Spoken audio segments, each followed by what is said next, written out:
Good evening madam. Good evening, నమస్తే. So ఏం చెప్తారు శ్రీధర్ గారు? అంటే చాలా సమస్యలు ఉన్నాయి, మరి ప్రభుత్వం అయితే హామీ కూడా ఇచ్చింది. సో ఇప్పుడేమో అసలు అపాయింట్మెంట్ కూడా దొరకలేని పరిస్థితి అంటున్నారు. ఏం చెప్తారు? ఏం చేద్దాం అనుకుంటున్నారు? కార్యాచరణ ఎలా ఉండబోతుంది ముందు ముందు?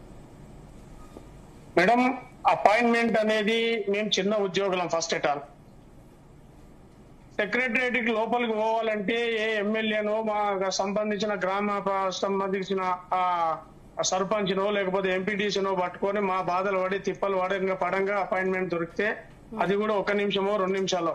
గత ఏడాది కాలంలో 2-3 సార్లు కూడా రకరకాలుగా పట్టి గారి దృష్టికి తీసుకెళ్లడం జరిగింది. అయినప్పటికీ ఇప్పటిదాకా కాలేదు. ఇందులో ఉండేటి ఏంటంటే ప్రధానంగా ఏంటి అంటే బడ్జెట్ కు సంబంధించిన విషయం అని చెప్పేసి స్పష్టంగా చాలా సార్లు వినిపించింది. మేడం, ఇక్కడ మేము అడిగేది సర్వీస్ రూల్స్ మాత్రమే. కన్వర్షన్ అనేది కమిటీ వేయాలి. ఇప్పుడు సర్వీస్ రూల్స్ ఇవ్వడంలో ₹1 కూడా ఇప్పటికిప్పుడు బడ్జెట్ పడేటువంటి పరిస్థితి ఉండదు.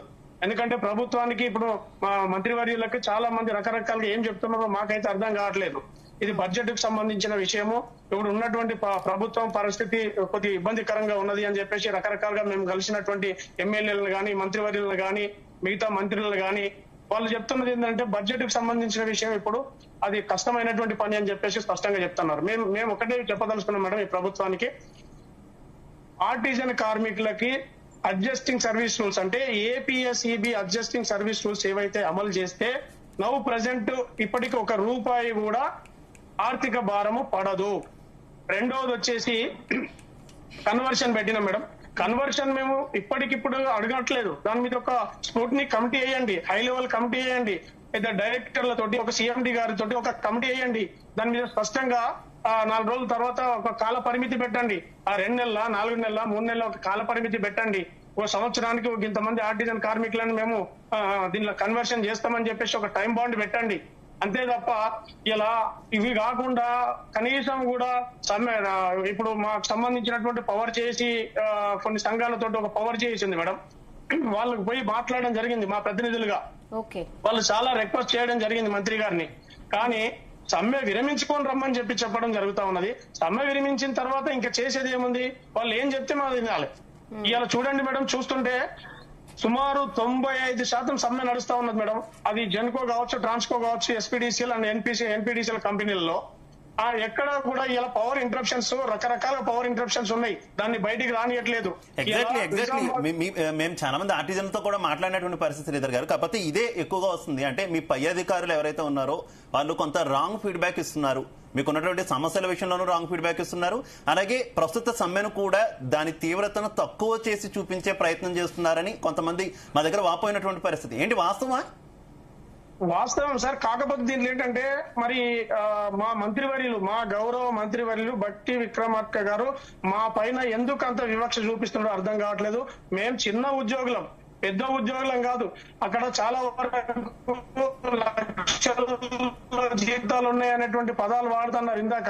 మాకున్నది ఇలా ఏ ఒక్క ఆర్టిజన్ కార్మికుడికి 40 నుంచి 45 వేల లోపు ఉన్నటువంటి జీతం ఉన్నటువంటి కార్మికులే తప్ప 40 నుంచి 45 అంటే ఇలా స్కిల్ వైజ్ ఉన్నాయి మేడం. ఇది గ్రేడ్ 1, గ్రేడ్ 2, గ్రేడ్ 3, గ్రేడ్ 4 అని విభజన చేశారు. గ్రేడ్ 1 లకు కూడా ఎక్కువ 45,000 ఉన్నది. అది డిప్లొమా ఉండి బీటెక్ ఉన్నటువంటి వాళ్ళకి. ఇది ఐటీఐ ఉండి గ్రేడ్ 2 ఉన్నటువంటి వాళ్ళకి 40,000 రూపాయల లోపు మాత్రమే జీతాలు ఉన్నాయి. ఇలా 40,000 రూపాయల జీతాలతోటి మేడం ఇలా పొద్దున లేచిన దగ్గర నుంచి మా కష్టం చెప్తే వర్ణాతీతం మేడం.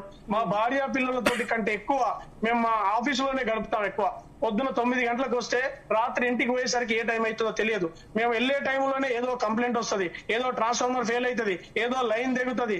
ఇలాంటి సమస్యలు చాలా ఉన్నాయి మేడం. కానీ ఇక్కడ ఏంటి అని అంటే మరి మంత్రివర్యులు మా పైన ఎందుకు అంత వివక్ష చూపిస్తున్నారో మాకు అర్థం లేదు. కలవలేదు అని చెప్పేసి ఒకటి చెప్తున్నారు. మేము మిమ్మల్ని కలవాలంటే చాలా ఇబ్బందికరమైనటువంటి విషయం సార్ అది మీకు.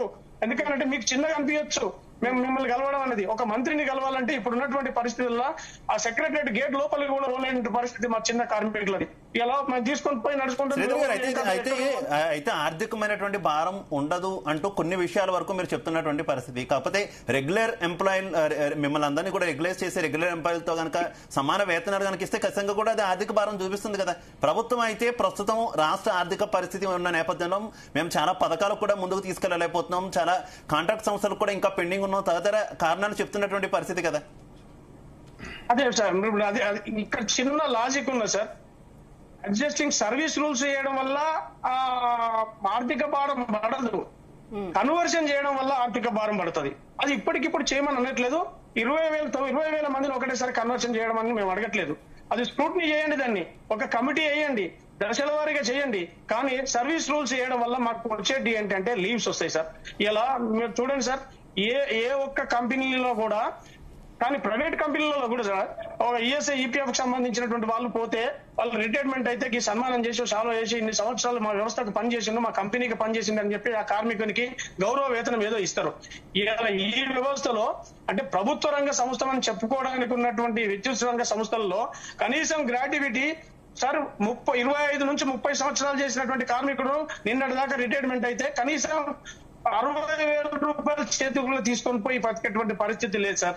ఇలా 61 సంవత్సరాలు ఈ వ్యవస్థ కోసం గొడ్డు సాకిరీ చేసి తన యవ్వనాన్ని మొత్తం ఖర్చు పెట్టి ప్రజల కోసం వాళ్ళ రాత్రింబగలు కష్టపడి ప్రభుత్వాలు ఇచ్చినటువంటి హామీలను నెరవేర్చడంలో కీలక పాత్ర వహిస్తున్నటువంటి ఎలక్ట్రిసిటీ కార్మికులకి ఇలా దక్కుతున్నది ఏంటంటే కనీసం ఒక శాల్వా కూడా ఉండదు సార్. 60 సంవత్సరాలు ఈ వ్యవస్థ కోసం పనిచేస్తే ఒక శాల్వా కూడా ఉండదు, గౌరవం అనేది ఉండదు. ఇలా మీరు అంటున్నారు సార్ లీవులు ఉండయి, ఈఎల్ ఉండయి, ఇలా మాకు కనీసం సర్వీస్ రూల్స్ చేంజ్ చేయమంటారు. ఇమ్మీడియట్ గా మీకు కావాల్సింది అయితే అది, అంతే కదా?